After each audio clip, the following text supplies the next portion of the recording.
Hello everyone, welcome to Vikas analysis. और दोस्तों, आज हम शिक्षण अधिगम के अंतर्गत शिक्षण सूत्र के बारे में जो है अध्ययन करेंगे, जिसमें जो है दोस्तों हम शिक्षण सूत्र ज्ञात से अज्ञात की ओर यानी कि नोन से अननोन की ओर, सरल से कठिन की ओर, विशिष्ट से सामान्य की ओर, मूर्त से अमूर्त की ओर या फिर इसी को हम स्थूल से सूक्ष्म की ओर, इन सब के बारे में पढ़ेंगे, है ना। तो आज हम शिक्षण सूत्र के बारे में पढ़ेंगे, जो कि आपके एग्ज़ाम के लिए, टीचिंग भर्ती एग्ज़ाम के लिए बहुत ही इम्पॉर्टेंट है। तो चलिए दोस्तों, एक एक करके इन सारे जो शिक्षण सूत्र हैं उनको देखते हैं। इससे पहले दोस्तों, अगर आप हमारे चैनल पर पहली बार आए होंगे तो प्लीज़ हमारे चैनल को एक लाइक और सब्सक्राइब सपोर्ट जरूर करिएगा।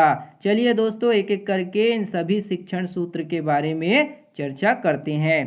तो यहाँ पे आपका पहला शिक्षण सूत्र देखते हैं, जो कि है आपका ज्ञात से अज्ञात की ओर, है ना, नोन टू अननोन। जहाँ पे हम क्या करते हैं कि सबसे पहले जो बच्चों को पढ़ाने से पहले अध्यापक क्या करता है, अध्यापक यानी कि आप टीचर होंगे, तो प्रश्न करके पता कर लेना चाहिए कि बच्चों को उस पाठ के प्रति कितना ज्ञान है ना भाई। जब भी आप किसी बच्चे को पढ़ाएंगे तो उनसे प्रश्न कर लेना चाहिए एक अध्यापक के रूप में आपको, कि बच्चों को उस पाठ के प्रति कितना ज्ञान है, अर्थात बच्चे जो है उस पाठ के बारे में पहले से कुछ जानते हैं या फिर नहीं।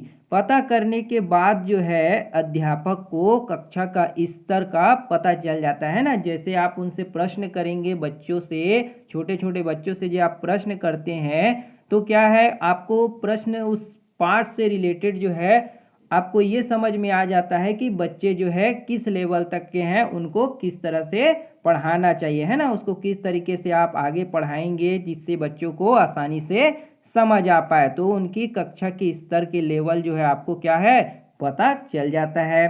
ज्ञान पता होने पर बच्चों को वहाँ तक पढ़ाना है ना, जहाँ तक आपको लगे कि बच्चे को यहाँ पे परेशानी हो रही है, तो आप जो है उनसे प्रश्न पूछ करके उनकी परेशानी को क्या कर सकते हैं, क्लियर कर सकते हैं ना। और उस तरीके से आप जो है उनको आसान भाषा में समझाने की कोशिश कर सकते हैं। तो यहाँ ज्ञात से अज्ञात में क्या किया जाता है, बच्चों से प्रश्न पूछा जाता है। आप जिस भी टॉपिक को पढ़ाना चाह रहे हैं ना, जिससे क्या होगा, आपको पता चल जाएगा कि बच्चे को किस क्षेत्र में जो है परेशानी आ रही है ना।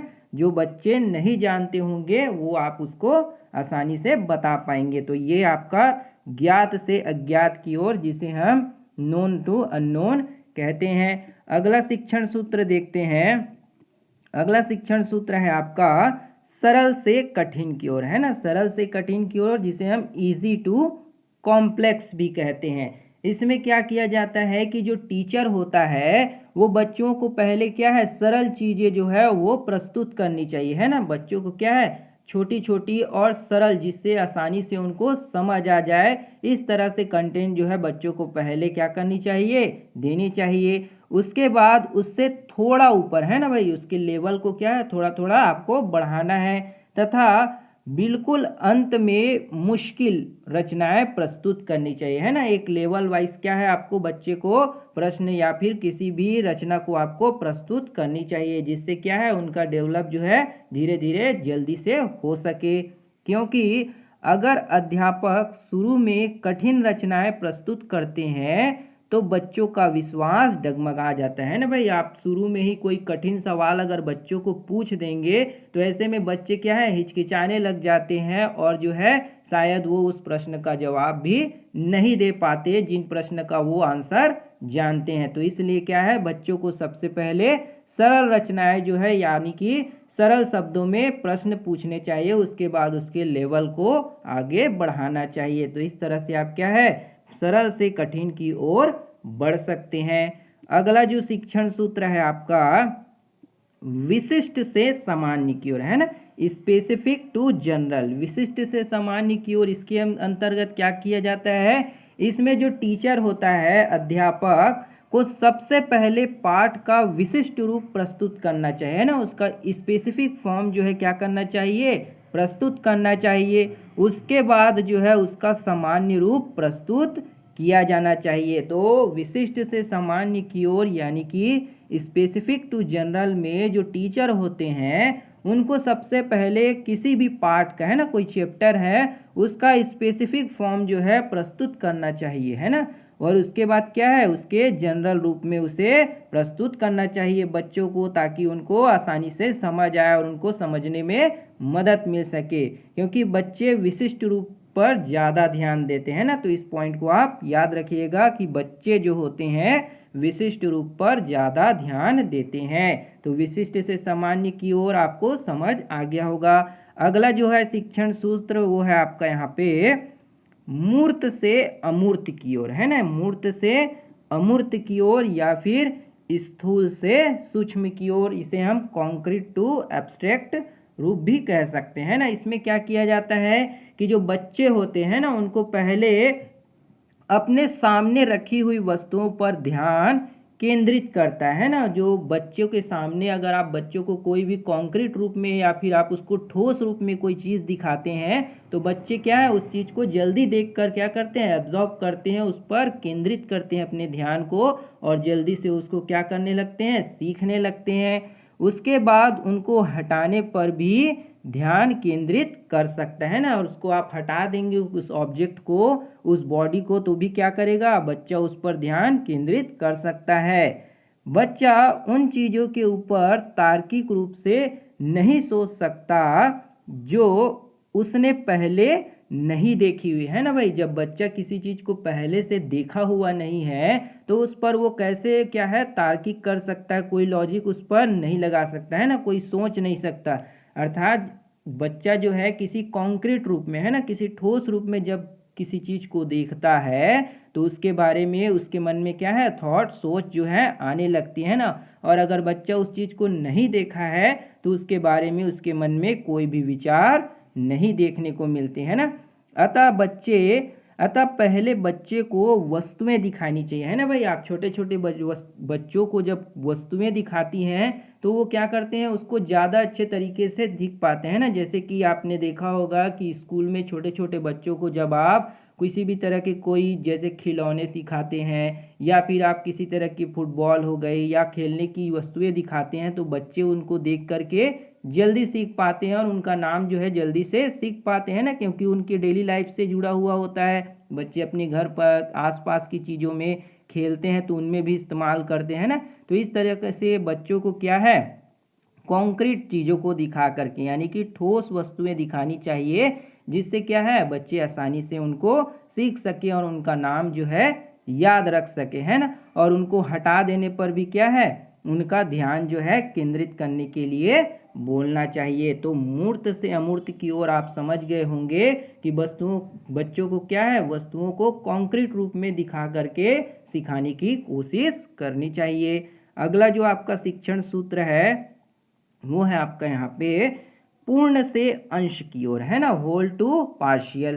पूर्ण से अंश की ओर क्या होता है, तो इसमें क्या किया जाता है कि टीचर जो हो पहले पूरे भाग की जानकारी देनी चाहिए, है ना। जो अध्यापक है उनको पहले पूरे भाग की क्या है जानकारी देनी चाहिए और उसके बाद उन्हें छोटे छोटे पार्ट्स में जानकारी देनी चाहिए, ताकि बच्चों में क्या है बर्डन ना हो, बोझ ना पड़े, है ना। इसलिए बच्चों को क्या है पूरी जानकारी देनी चाहिए और उसके बाद छोटे छोटे भागों में उनको डिवाइड कर देना चाहिए और जानकारी उनको देनी चाहिए। एग्जाम्पल के तौर पर आप देख सकते हैं पहले जो है बच्चों को गाड़ी के बारे में बताया जाए, फिर उसके सभी भागों के बारे में, है ना। पहले बच्चों को क्या बताएंगे कि गाड़ी है करके उन्हें बताया जाएगा, फिर उनके जो छोटे छोटे पार्ट्स होते हैं उनके बारे में उनको जानकारी दी जाएगी, तो बच्चे क्या हैं आसानी से उनको समझ पाएंगे और सीख पाएंगे।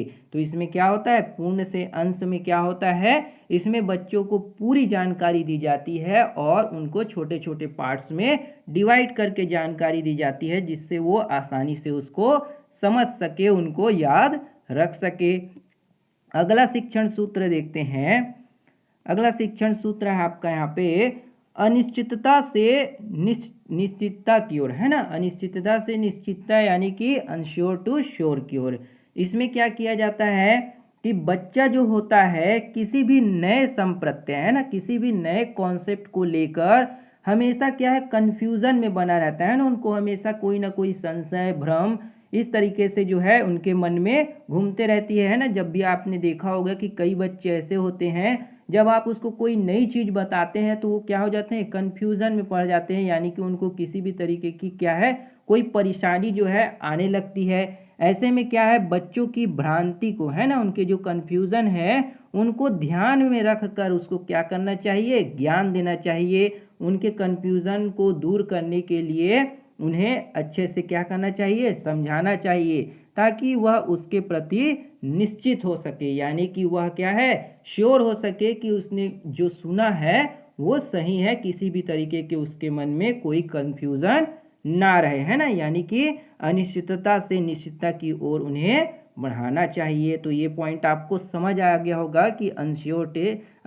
टू श्योर में किस तरीके से हम बच्चों को सिखा सकते हैं। अगला शिक्षण सूत्र देखते हैं। अगला शिक्षण सूत्र है आपका यहाँ पे विश्लेषण से संश्लेषण की ओर, है ना। डिफरेंशिएशन या एनालिसिस टू सिंथेसिस, है ना। इसमें क्या किया जाता है, विश्लेषण, है ना। जो विश्लेषण है उसका मतलब होता है आपका टुकड़ों में तोड़ना, यानी कि उनको पार्ट्स में हमको क्या कर देना है, डिवाइड कर देना है। और संश्लेषण का क्या अर्थ है, तो संश्लेषण का अर्थ होता है आपको उनको जोड़ना, यानी कि ऐड करना। तो याद रखिएगा, ये प्रश्न पूछा जाता है कि विश्लेषण का अर्थ क्या होता है। तो विश्लेषण का अर्थ क्या है, टुकड़ों में तोड़ना, है ना, छोटे छोटे पार्ट्स में उनको क्या कर देना है, डिवाइड कर देना है। और संश्लेषण का अर्थ होता है जोड़ना, यानी कि उनको ऐड करते जाना, है ना। उदाहरण के लिए, जब हम किसी कविता का अनुवाद करते हैं ना, जब भी आप किसी कविता का अनुवाद करते हैं तो एक एक शब्द को तोड़ तोड़ कर क्या करते हैं, लिखते हैं। और जब उसका हम निष्कर्ष निकालते हैं, यानी कि उनका जब हम कंक्लूजन देते हैं, तो पूरी कविता का क्या कर लेते हैं, निचोड़ को बता देते हैं। तो इस तरीके से क्या है, जब भी आप किसी बच्चों को, यानी कि अपने क्लास के बच्चे को जब आप कविता का अनुवाद करते हैं तो उनको एक एक शब्द के बारे में बताते हैं ना भाई, ताकि बच्चों को क्या है, उसके बारे में समझ आ जाए कि ये शब्द जो है ये क्या अर्थ निकाल रहा है। इस तरीके से उन्हें सभी शब्द को तोड़ तोड़ के समझाना चाहिए, है ना, ताकि उनका जो निष्कर्ष है, उनके बाद जो निष्कर्ष देते हैं वो पूरी तरीके से कविता का निचोड़, यानी कि जो कंक्लूजन है उसको बता सके। तो इस तरीके से जो है विश्लेषण से संश्लेषण की ओर हम बढ़ते हैं। तो ये आपका क्या था, शिक्षण सूत्र था। अगला शिक्षण सूत्र देखते हैं, जिसमें है आपका मनोविज्ञान से तार्किक की ओर, है ना। मनोविज्ञान से तार्किक की ओर, यानी कि साइकोलॉजिकल टू क्या है आपका, लॉजिकल।